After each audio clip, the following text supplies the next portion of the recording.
Hi, guys. Good morning, good afternoon, good evening, wherever you are.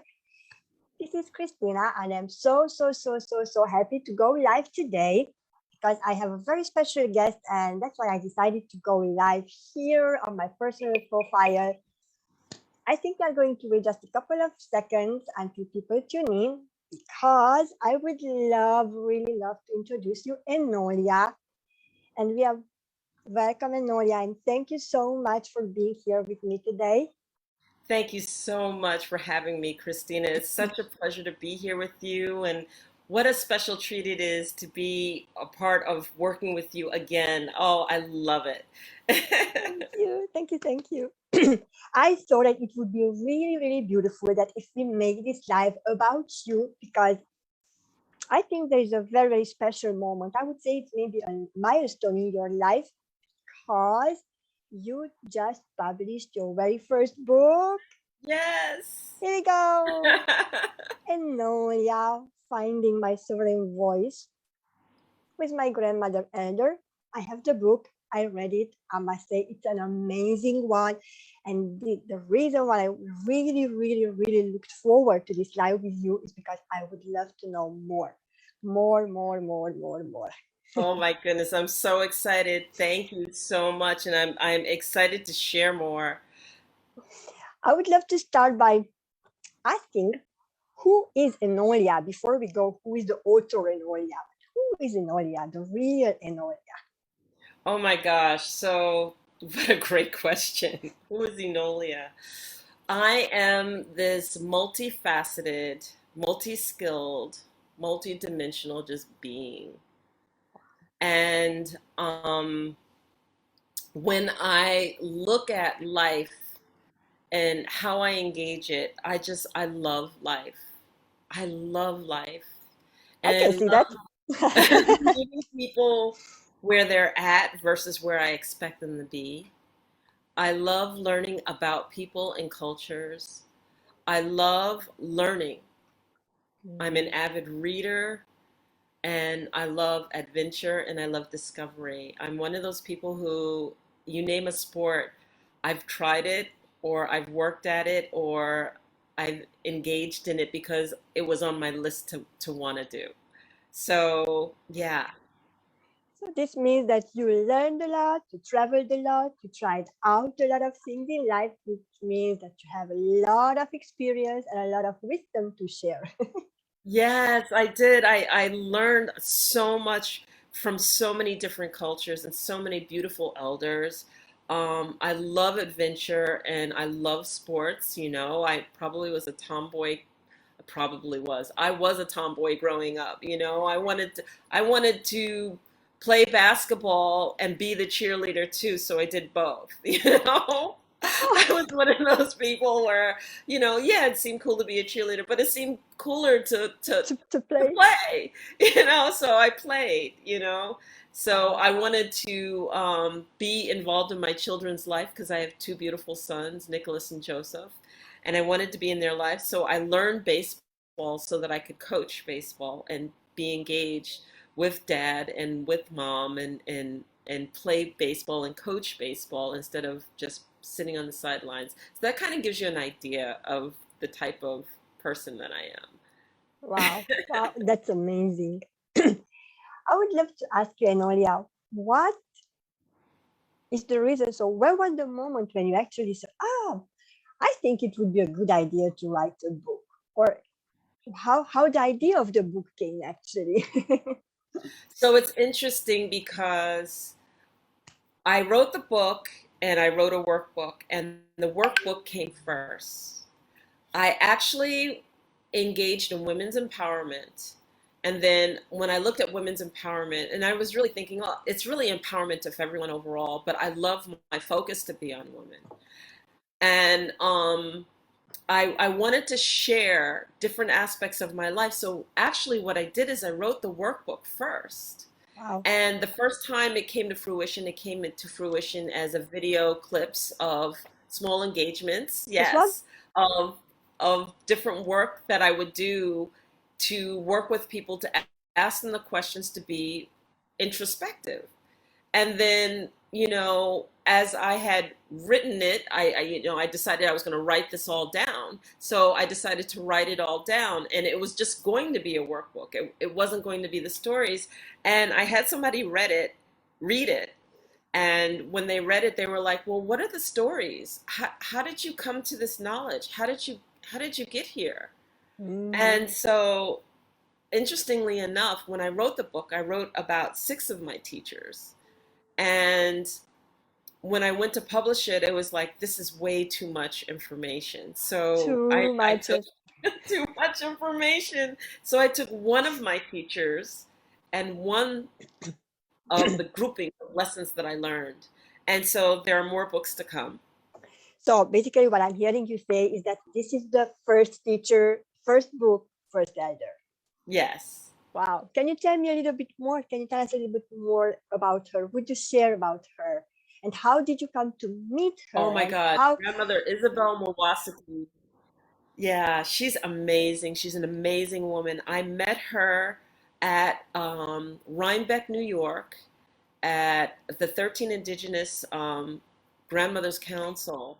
And if you understand what that is, that's 13 different women who are medicine women that came together from around the world that Wow. basically decided that it was time to share wisdom and knowledge with the public for their own prophecy. Well, that engagement at Omega Institute in New York, again, Rhinebeck, attracted medicine women and elders from around the world.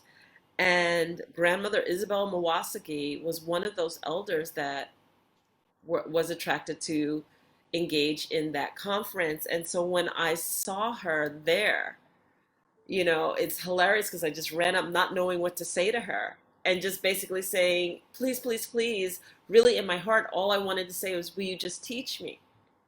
And what I ended up asking her is, will you teach me about herbalism? And because I didn't know what else to ask to engage her. And she was kind enough to open her heart and share with me and say, if I was interested, really, here's her contact information. Come and see her.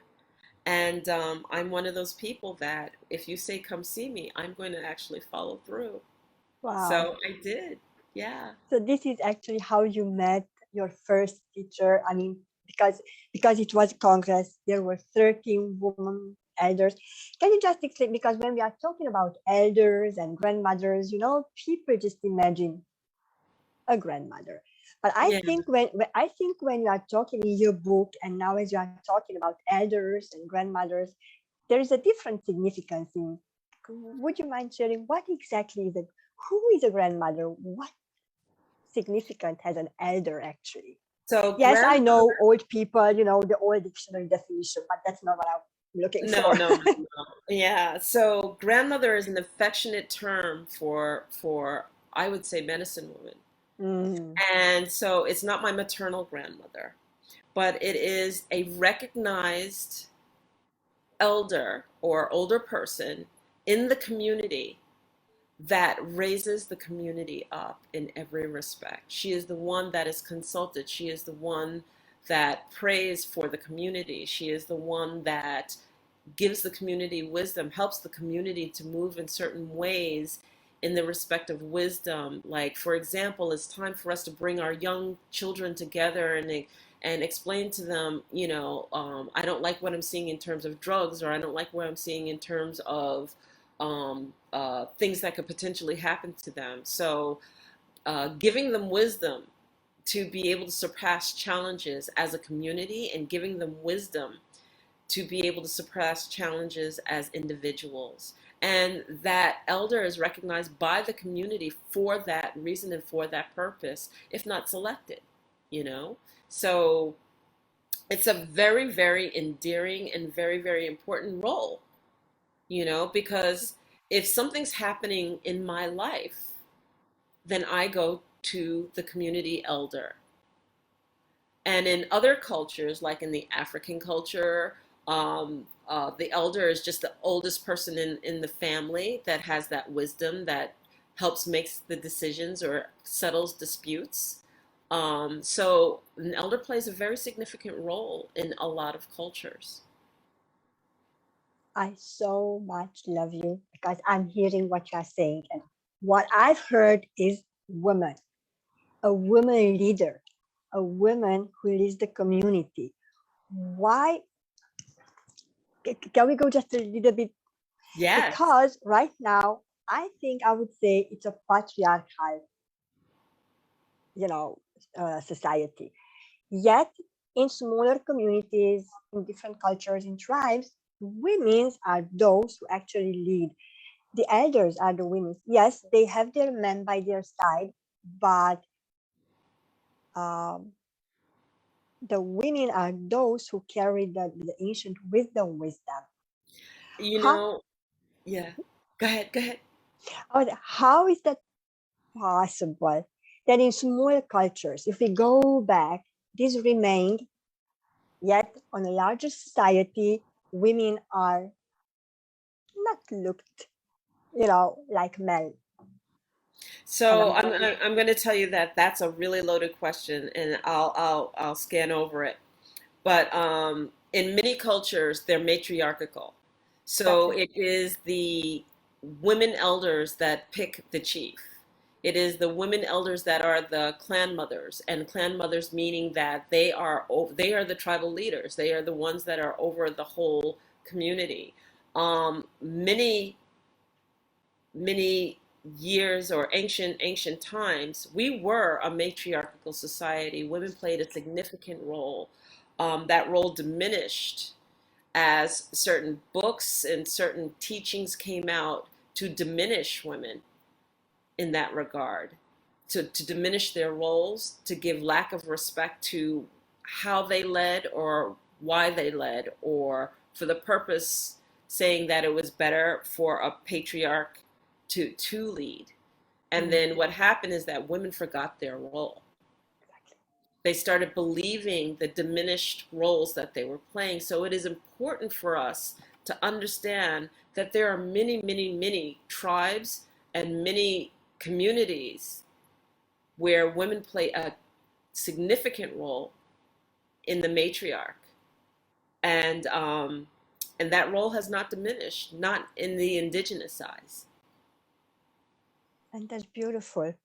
Hmm. Because reading your book, honestly, I felt like, why is, I mean, the question, why we are not led, all of us, by elders, by women, by women who carry the wisdom, and why, we are so conditioned to follow authority, which, I mean, it's not about men, don't get me wrong. But what I'm saying is that, you know, women give life, women do a lot of things, yet we are the ones who are disrespected or disregarded or not really taken serious. Hmm.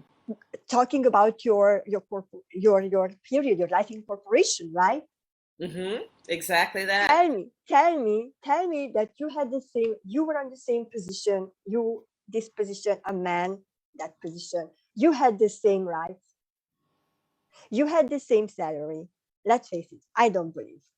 I think No, not. no. I mean, let's be realistic. No, I wasn't treated exactly the same way as my peers, but that's the case in the corporate culture. There are a few exceptions to the rules, but for the norm, there's a lot of work to be done there. When we talk about the fact that how women are treated, or why we are so diminished. First of all, women have not realized or have not had the opportunity to celebrate self, celebrate being a woman. And why I'm so drawn to the cultural indigenous tribes is that they had rituals that celebrated like becoming a woman, and Mm, how beautiful becoming woman is, and how significant becoming a woman from a child to a woman is. And we've lost that. true. We've lost that in society overall. And so, things like when a woman menstruates, what does Western society call it? The curse? That's not a curse. That is something to be celebrated. I can now give life. And so in our our society, our cultural society, depending on where you grew up with, you know, you did not feel good about being a woman. You felt like it was undermined. You felt like you weren't as significant. You had to fight to be more like a man. You had to dress like the man, put on the man's suit, go head to head with the man to be seen, heard, to be seen, heard, touch, love, anything. You had to be more masculine.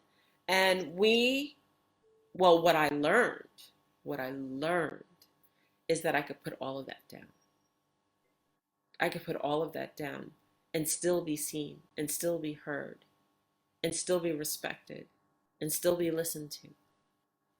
I could put all of those ideologies down. I could wear what I felt was feminine Mm. and be my feminine self and command respect.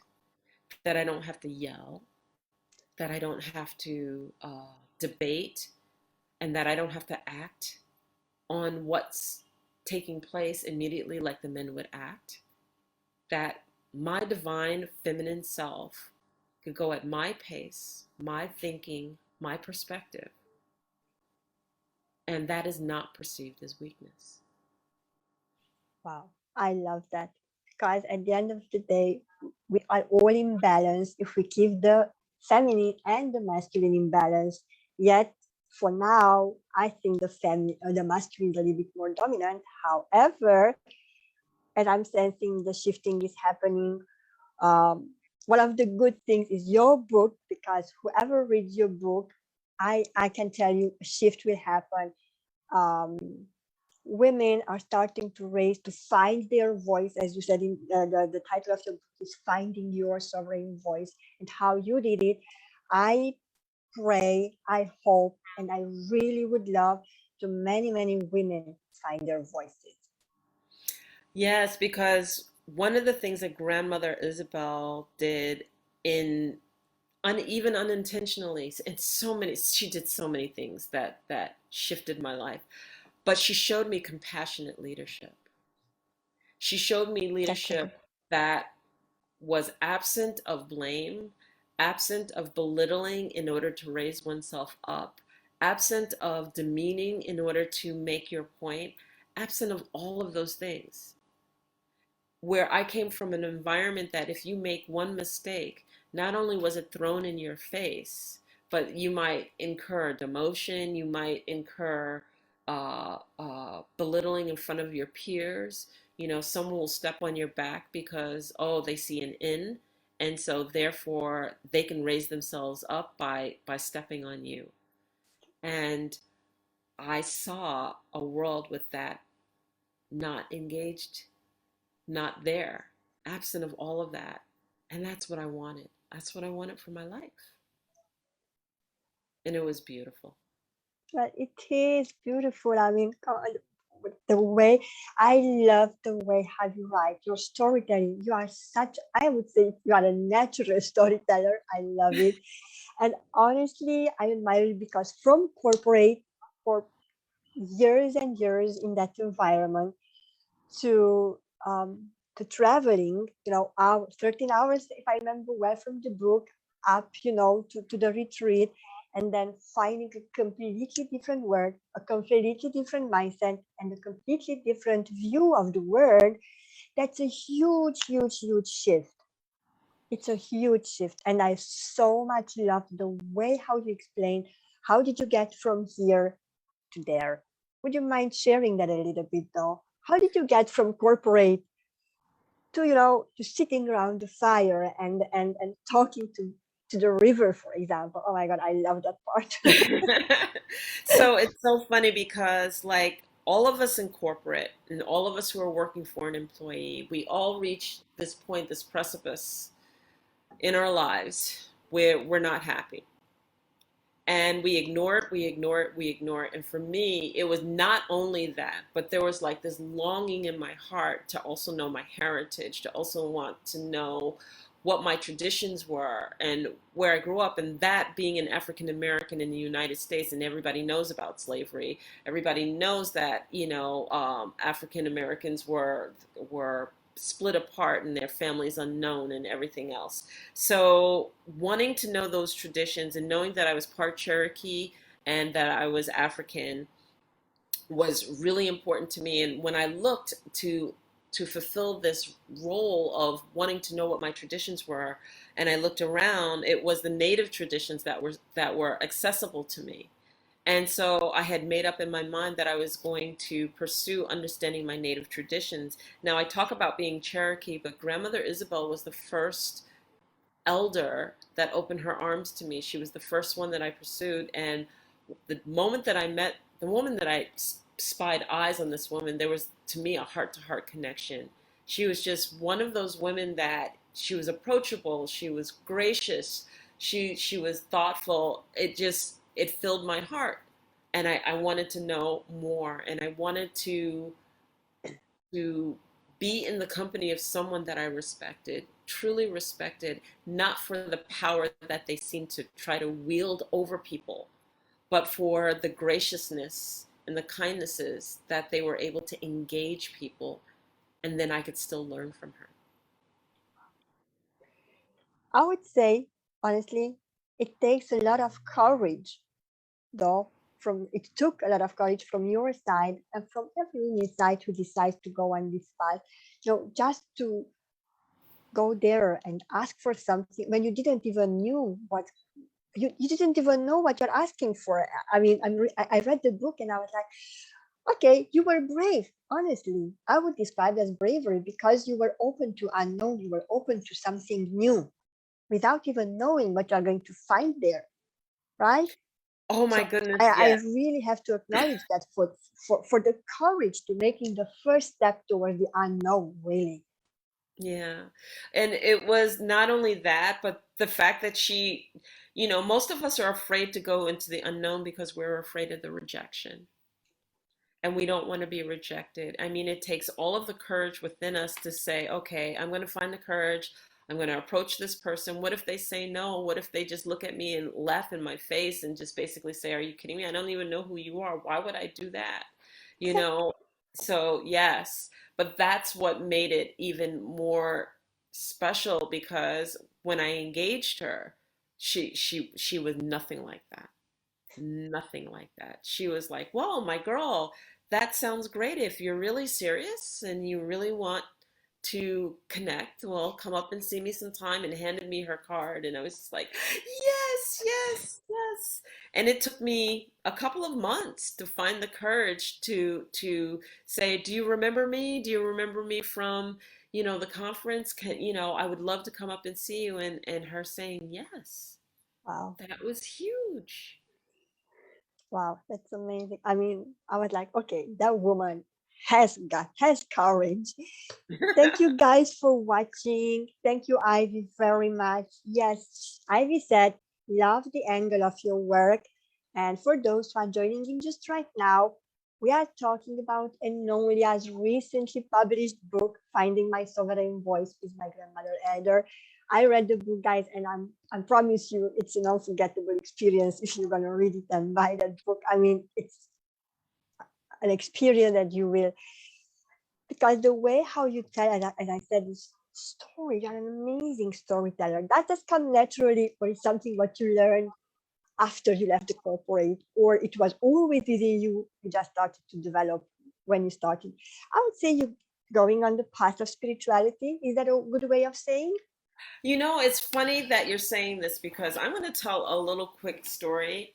When I was in high school, I had a guidance counselor who told me I could never write. I wasn't Oh, a good I writer. love these sentences. You can never sing. You can I never could write. never You write. cannot dance. You're a terrible dancer, and that little girl never ever gonna dance again. Oh, Yeah. And he basically said that I needed to go back to remedial writing. How don't even attempt it, and went so far as to say maybe I should go to a basic college. I went to the University of Massachusetts, and I ended up studying, I went in for engineering and ended up studying mathematics. But, he was like, go to a 2-year school.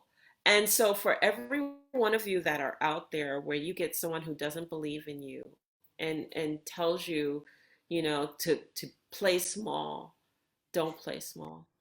Don't take on that projection or that judgment, because you know how you can study, engage, and rise to the occasion. So I always prided myself on being an orator.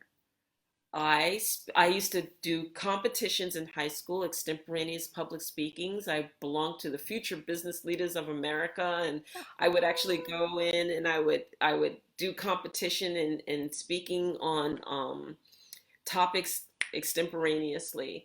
And so storytelling, I used to listen to my mom, I used to listen to my sister and my family. They always had great stories. The relatives always had great stories. We are a family of orators. We speak and we speak well.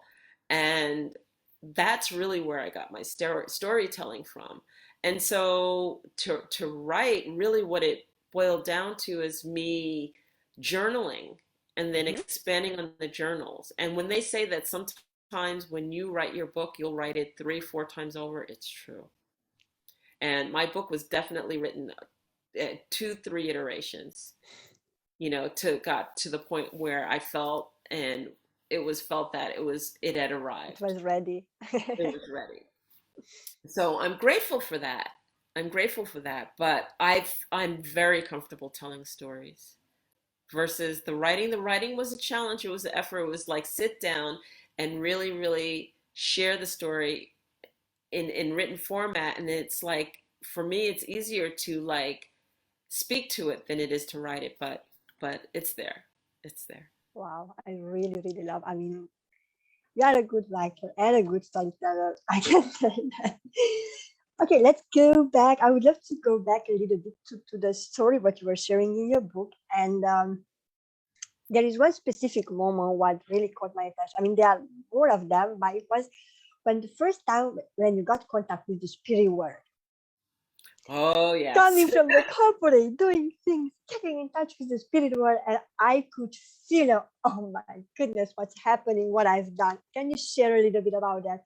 How you come there and what happened after that, and Oh my gosh. So it was the biggest humility that I could have come across, because what ended up happening is that, okay, so when new things are introduced to you, right? And I saw Grandmother Isabel open up the Four Directions, and I was like, oh, that's nice. And because I wasn't at that vibration, because I hadn't been exposed to a great deal, I didn't command the respect that should have been there.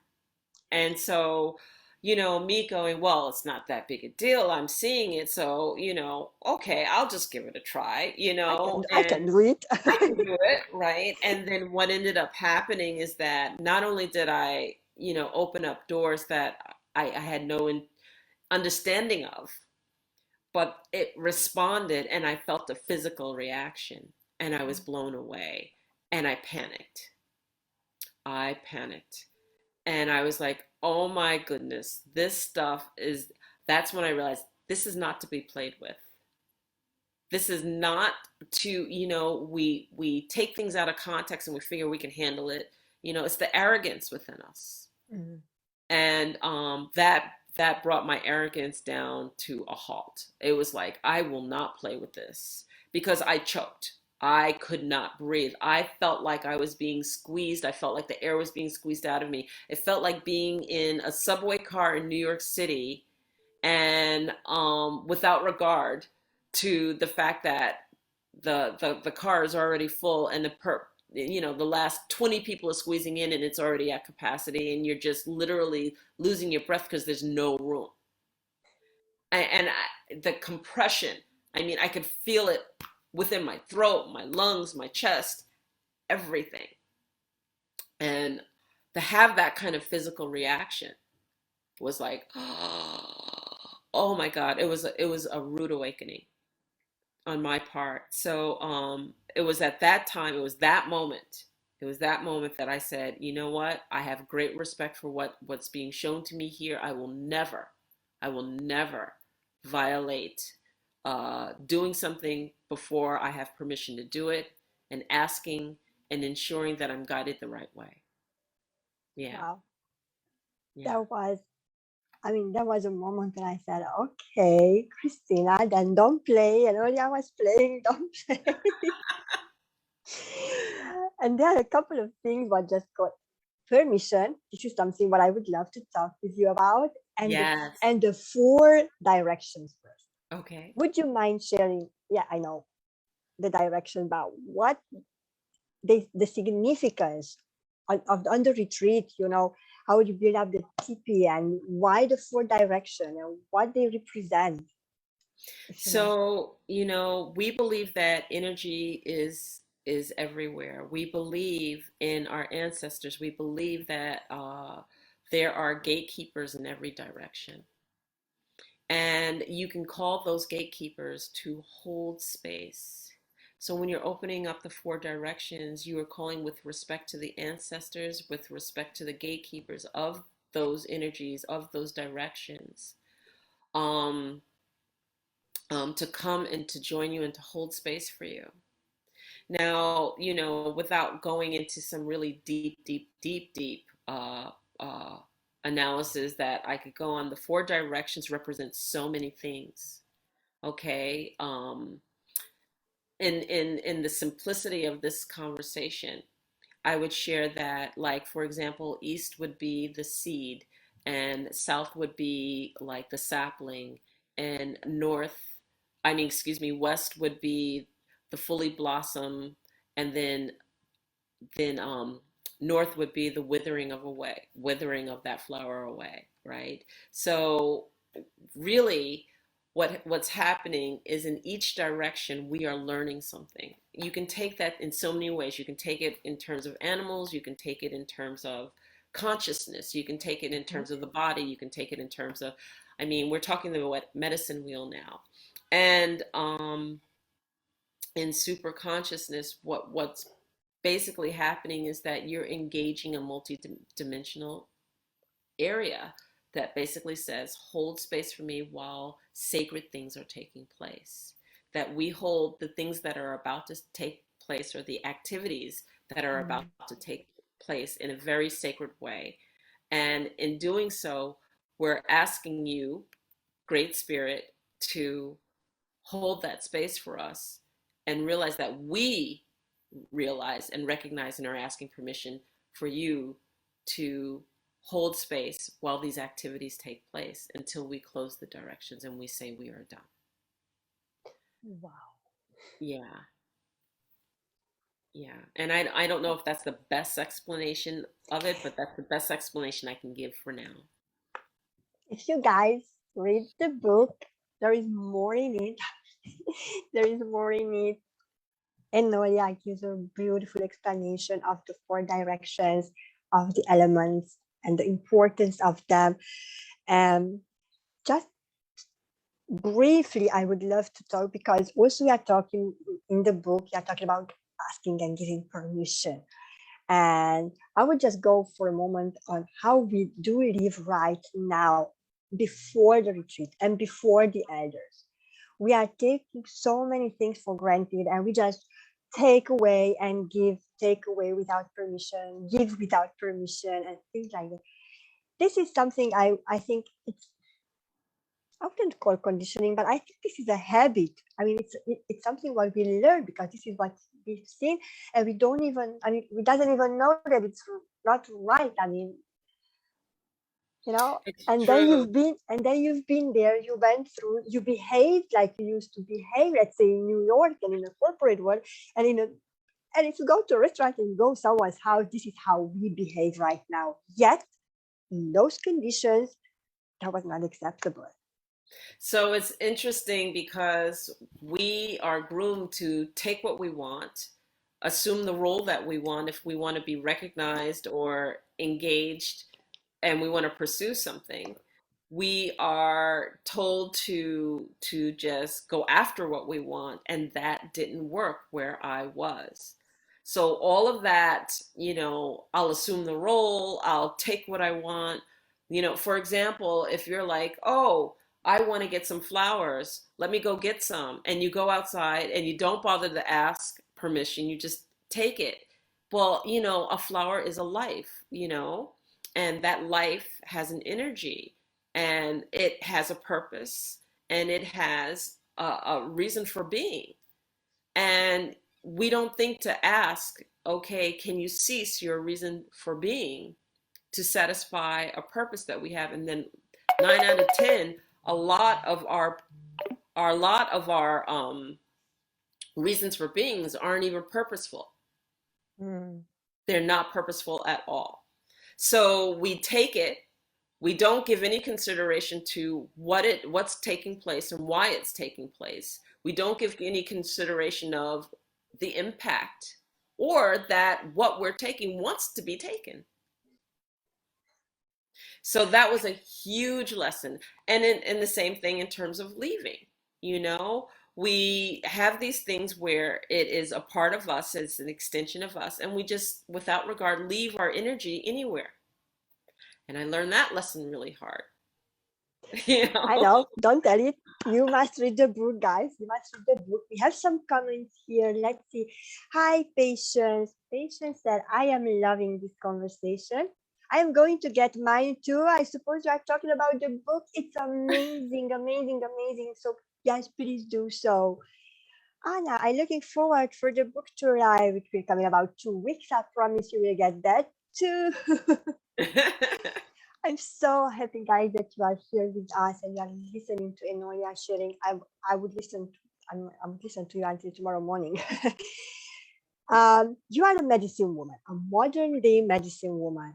And the Yeah. first time when you learned about the plants, the herbs, it was on your very, very first retreat, what you also described in the book. Just in a nutshell, can you share a little bit about that? Because Um, Go ahead because because I think that we really, really lost in our modern society the connection between the earth, between Mother Earth and us. We do not respect anything or hardly respect things and living or not living things. But let's just go back to the plants itself. There are yeah, so many, things around us what can use to heal, to calm, yet we do not know because they okay. yeah, yeah. I don't want to go in that. So what I learned eventually throughout all of the years, and thank God for a beautiful woman like Ellie who exposed me to my first teachings of herbal plants, and another beautiful woman named Kieran Dufresne. Um, what I learned is that plants and Mother Earth holds everything that we need for healing, everything. You know, a lot of us say, yeah, but I need to go to pharmacy and I need to get this and I need to get that. And really, what it boils down to is that we've become a society so pushed on instantaneous results, you know, and because if my headache isn't instantaneously gone, then it's not working. If my ache and my pain isn't instantaneously gone, it's not working. But first of all, I haven't taken over-the-counter medication in probably 15, almost 20 years. I've only gone to essential oils in regards essential oils or herbs or eating properly or eating the right foods to boost my immunity system or eating the right combinations of foods and juicing them and then taking shots of that juice or eating raw foods and making sure that every food that I eat is from the earth and eliminating processed food, eliminating certain things. All of that plays a role and a significance. Our bodies were made to respond to that. And then when you talk about pharmaceuticals, and this is my opinion and my opinion only, okay, is that remember that that chemical compound is put on top of a plant. So why do we need the additional boost of the chemical compound when the plant base that they're using for that chemical is right there? So those of us who get headaches frequently, if you put peppermint and lavender together and put it on the occipital ridge and on your I can't even think of the term that I'm looking for right here. Not forehead. not right? forehead, but Um, yeah, I know, right? okay, Anyway, anyway, here, guys, here. then you'll get rid of your headache. That along with the fact that you're probably lacking water and you're dehydrated. Okay, so we have to understand and we have to start listening to our body, and that's one of the things that I've learned to do. And God bless my children because there were moments where they were like, Mom, I just want this, and I'm like, no, we're going to do it this way. And so I remember my youngest son saying his finger was infected, and I had put this combination of essential oils together, and I treated the finger. And he got to a point, he's like, Mom, I know you mean well, but I really want to go to the doctor. Just make me feel better. So I take him in, and the doctor looks at it and he says, it's almost healed. What are you here for? And it's just like, okay, you have to have that faith and trust in yourself. Now, this is not to say that everything in modern medicine is bad. I am not saying that. Sometimes it's a combination of both. Sometimes we have major things that are taking place and we have to take care of our emergencies. But for the day-to-day stuff and for the things that we do know that we could take our time with, you need to really just learn about your body and learn about the responses and be present. I'm going to say be present in our body and also understand that when the body is hurting or aching or paining, that something's out of balance, and that's the body's way of bringing to attention, pay attention to the body. You're doing something that's causing imbalance. Thank you so much, Ivy. Thanks for the tip for the headache. I put in a few of my favorite recipes for different things in the book, and so Da-da-da-dam. Let's yeah. try that, guys. I love it. That's beautiful. I mean, that was our connection with Mother Earth. Well, we lost, but hopefully, slowly, slowly, we can go back to that, to Mother Earth, and reconnecting with Mother Earth. That's Mother. Mhm. What about Father? Yes, well, you say Mother Earth, Father Sky, and Exactly. That's what I and meant. inward, and the light of that Father and that ability to surround us and to know that the whole space is held and that everything is in complement to one another. There's balance in everything. So that masculine feminine balance within each of us as masculine feminine, and then within us, each of us play a role, and that role is important, and one should not be absent of the other. Men are important, women are important, and we balance each other out. And there are things that we are, as women, are very strong in. It should be us. And there are things that men are very strong in, and it should be them. And we just have to find that common balance and Mhm. that beautiful harmony that we can bring forward instead of always trying to usurp one another, you know? So, yeah. So, so, so true. I'm loving it. I don't want to reveal everything what's in the book, though. You shared a I lot of understand. things already. What I would love to ask you, though, um, you traveled around the world, you've learned, so you had one teacher. So this book is about your first elder, your first lesson. Will be any other books? Please say yes. Yes, there will. I've had many teachers. I'm still engaged in teachers that I'm learning from now. And yes, there are significant people who have impacted my life that I want to write about. And actually, at the end of that book, I started writing about one, and she's a grandmother, and I won't name her yet. Okay. Oh. But having gone on a vision quest and what that was like and the significance of that and why I did it and what I learned from it was huge in my life. It was another major, major, major shift.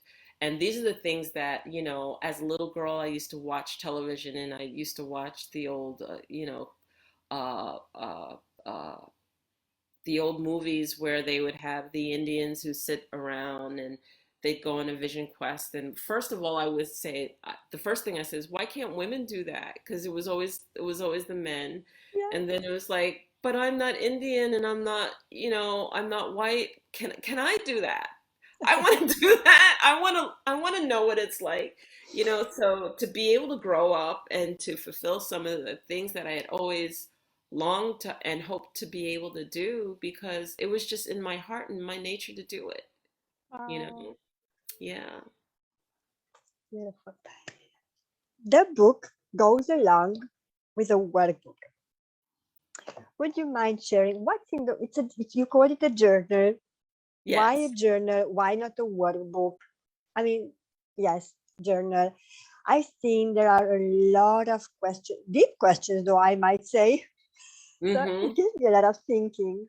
Yeah. Well, I broke them up. It was one book, and I broke them up because when I had a handful of people read it before it was released, the feedback that I got was, I really love the stories, but I wasn't ready to do the work yet. And Okay, because I wasn't ready to do the work, when I started reading some of the lessons learned and the questions that you asked, it took me went to so stop. deep, I couldn't get back to the story. So what I decided is that for those individuals who are ready to do the work, they will buy the journal. And I call it a journal because it is the journal is 12 chapters long, and it summarizes the lessons learned from each and every one of those chapters, active chapters that I write about. And it asks the reflective questions after you learn my lessons so that you can reflect in your own life. So you can really take my story and learn from it and then gauge where you're at against my story.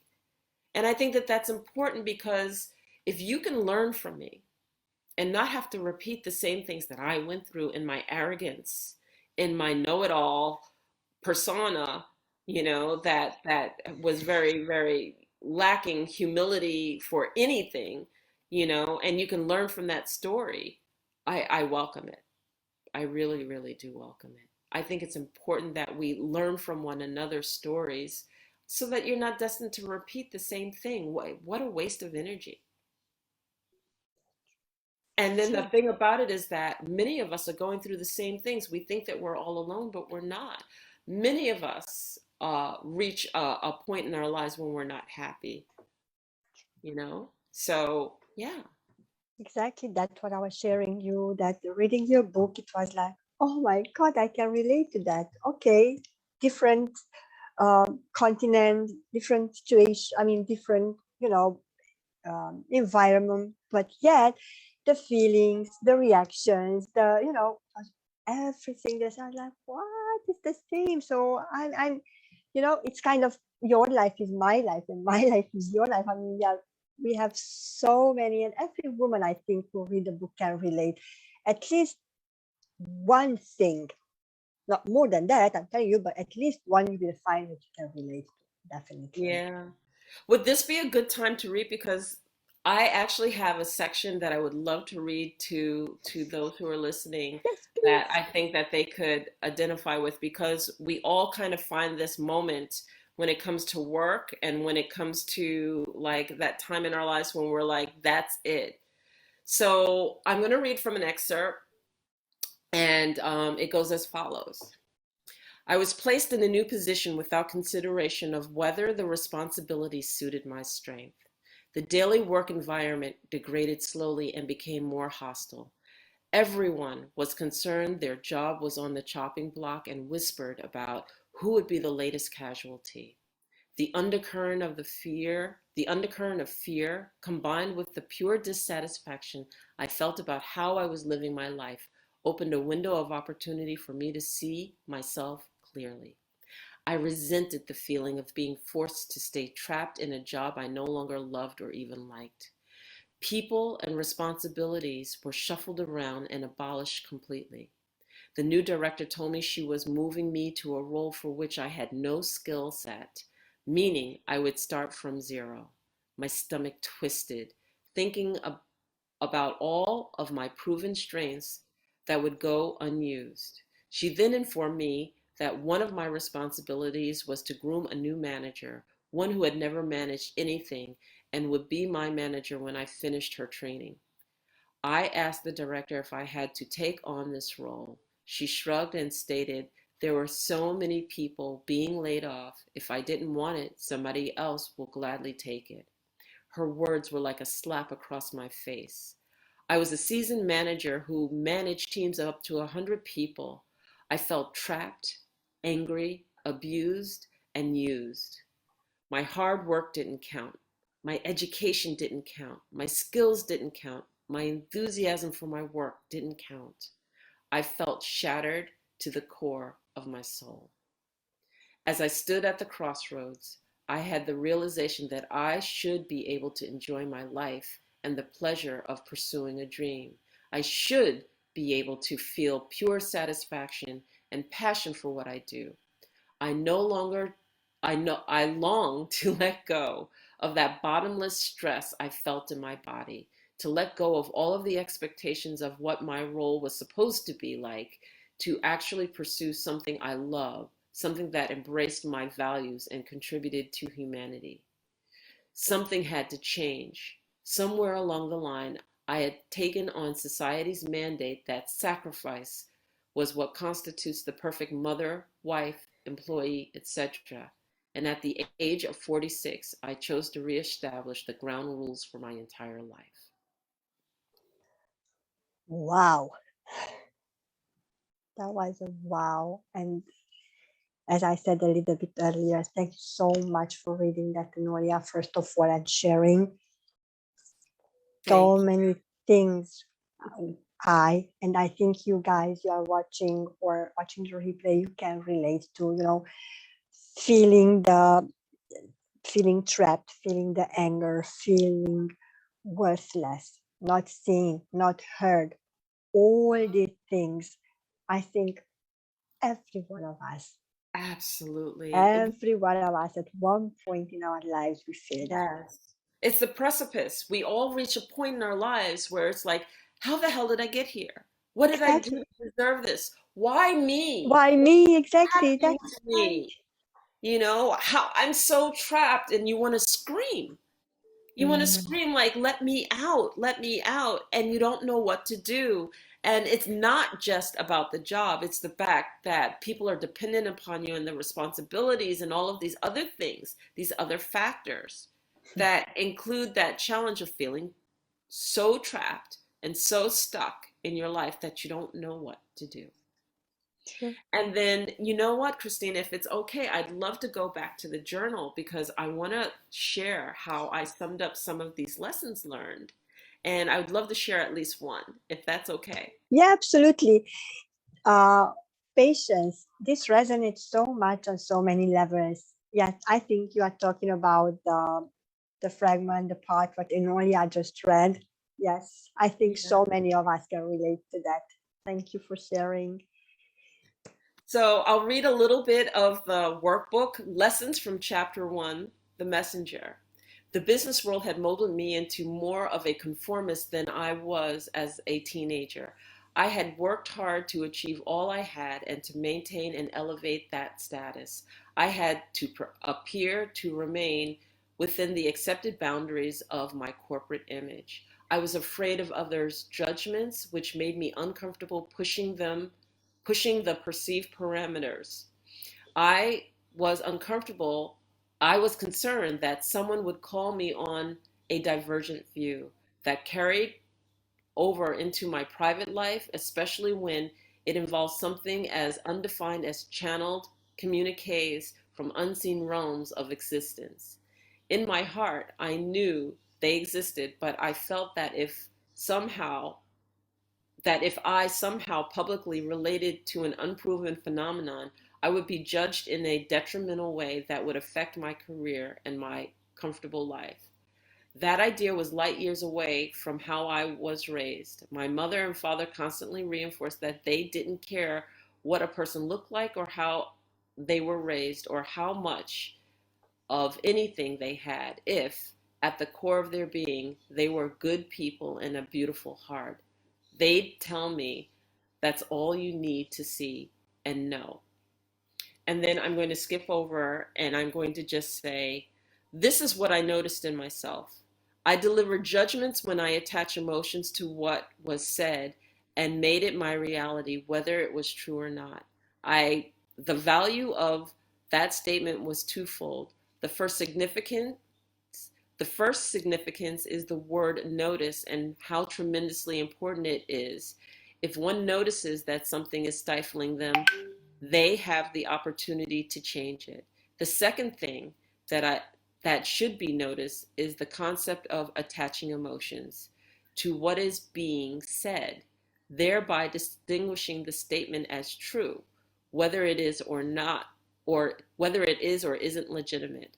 The act of attaching an emotion to a false judgment and making it our reality disempowers us. How often have we sabotaged ourselves in that way? And I'll leave it at that. Oh, yes, that's a really, really good question. How many times? Hmm. So, first of all, a really, really good reading with a lot of lessons. And second, a lot of good questions to ask yourself and really going deep and so much. And thank you so much for that, Enolia, really, because like this, one who reads the book, works on the journal, it can really, really shorten time, of reconnecting with oneself, to shorten the journey from here to there. Because if you start to really to working on yourself and you are looking for the meaning and the question, who am I? Mm-hmm. Who am I? I think your questions, the journal and the book and if you start working on yourself, you can find the answer. Not easily, but you can find it. Right. I think it really depends on each and one of us how fast, how many lessons we have to learn, how much pain we can take on until we finally realize, okay, this must be changed. And Right. at one point we all change. Right. Exactly. Exactly. Where do we can find your book? Is it on your website, on Amazon? Guys, I'm going to share the link after this live of Enolia's book. So where we can You can buy find your the book book. on I, Amazon, and don't, if you can't find it on Amazon, you can find it on my website, which connects to Amazon. So on my website, it is under, my website is www.enolia, just my name, .live, and then you can look under my book. Okay. And then on Amazon, if you just look in the search bar under my name, Enolia, it should pop up and you'll see both the book in Kindle, in hardcover, and in softcover now. So it's available three different ways, and I'm really excited about that. And yes, the other thing is, let me see. I just wanted to also announce that if you keep an eye on my website or if you sign up for my newsletter, I am going to eventually hold a live author circle to take you through the workbook. So yeah, I'm going to do that, and I'll probably do it next month. So I'm really excited to announce that, and yeah, so that way people can really just speak with me and we can really discuss the lessons learned and then we can talk about the insights that they see in their own lives. I think it's important. So if you again sign up for my newsletter and keep an eye out, I'll be announcing that. wow, thank you so much. So guys, we are going to put Enolia's website on the description of this live. Also, you can reach out to her on Facebook or in the comments. Yes. I'm telling you, it's really one. And subscribe to Enolia's newsletter. She has beautiful newsletters, though, and she has a beautiful website. Before, thank you so much, guys, for being with us. And before we close today, I would love to ask you, Enolia, is there anything specific what you would love to share with our audience today who are watching live or are going to watch our replay? Yes, I would say that I would love the fact that if you do read the book and you allow this journey to take you, then really take the time to do the work with the workbook. And if you find that the workbook isn't enough, then I hold programs. I have like a master class, all video online that you can engage, and you meet with me once a week. And there's a private Facebook group, and we can discuss what's going on in the book. And you have those opportunities in those moments. And then I also do personal coaching. So, and I do group coaching. And so all of that's there on the website. And then my website is like a library. So there are engaging in conversations and speeches that are on the website. There are free meditations. There are free classes. So, I really try to set it up so that the website helps people and lifts people up. So again, please take advantage of those things. And I'm here. That's how we do the work. Thank you so much, Enolia. I really, really appreciate. Amazing. Ivy said, amazing conversation. Thanks for all the tips. I thank you as well, Enolia. I would love once again, to congratulate you for the first book. I'm very much looking forward for the second one because I'm really curious who's the second elder, what are the lessons from the second one. Thank you guys for being here with us. Thank you for all the love you send. Thank you And for the Krisztina, questions. if I could just say thank you. Thank you for just being there, for supporting me as an author, as a new author. Without people like you, people like me couldn't be here, I mean, we need each other to lift each other up, and we work with each other's strengths, and your strength is you are a phenomenal host, and I just so love engaging and being here with you. And if people don't know about you and Truth Runners, they should, because I enjoy being on Truth Runners, and I enjoy you immensely. So I want to say kudos to you too. So thank you, Krisztina. Thank you so much, sweetheart. It was really, really an honor having you today. I'm sending you guys lots of love and light. I really, really hope I can come live on my private page soon as well. Until then, I'm going to see you, I think, next time on Tuesday. And I think we both can say now bye and thank you, really, really thank you. And we are going to put Enolia's link on the description. Thank you guys for being here. Okay. Bye for now. Bye.